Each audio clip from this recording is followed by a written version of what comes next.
So I wanted to talk today about wellness. It's one of those things that's a bit of a buzzword, and some of us know what to do, some of us don't. And it's been a journey for me through my life, but more so it's been accelerated over the last few years in terms of wellness, taking time out and learning exactly what that means. So, it may not be booking a day at a spa, it may not be a retreat or something elaborate. Wellness to me is a daily practice, it's a daily reminder and way of living in how we manage ourselves and our minds. So whatever we think is what we tell ourselves constantly, and that becomes our thought process. So if we're thinking positively, then that will be our outlook on life.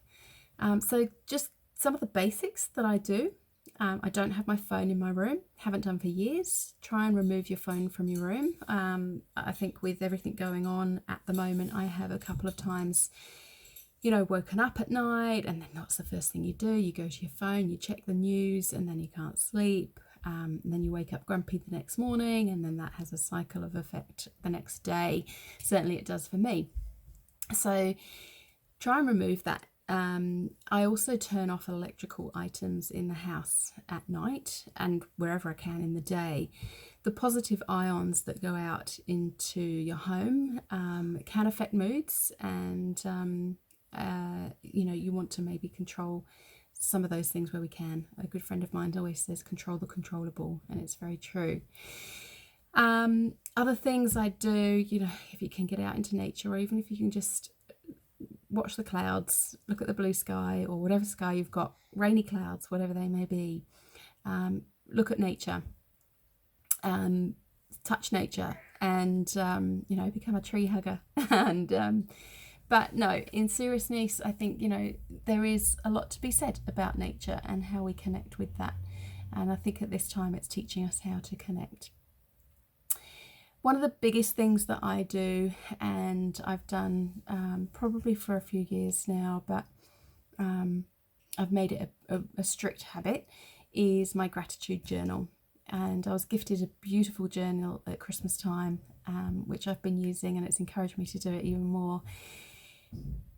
Gratitude journaling sounds possibly a bit woo-woo, or a bit like too much trouble, or a habit that you may not stick to. But I would recommend it. I highly believe that it works. Simply finding one thing, two things, or I challenge you to find 10 things a day that you're grateful for. Once you start writing, it flows and it continues to flow, and then things flow into life. So every day you start to see the good in things, whether it be big or small. You start to remove the expectations on situations or events, or how things should look. Gratitude journaling can be as simple as, and this is the sort of thing that I write, I'm grateful today for ... waking up with the birds, listening to the children giggle and play, playing a board game or Uno with the children and seeing them engage with that, receiving a phone call from a friend or family member. It can be really, really simple.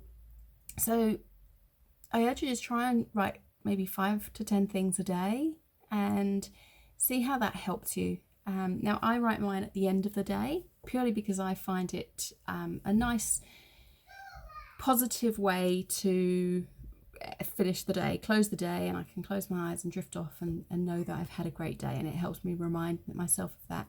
You may find that you struggle more in the morning, and so if you wake up and you're filled with a bit of fear and dread and the unknown, and maybe you need to grab your journal then and start thinking of things. Now when you start journaling, it might take a little bit of time, so trying to find something, it can be tricky, but I promise you, once you find that first thing and then that second thing, it will start to flow. And when you do that on the second day and the third day, it will start to flow.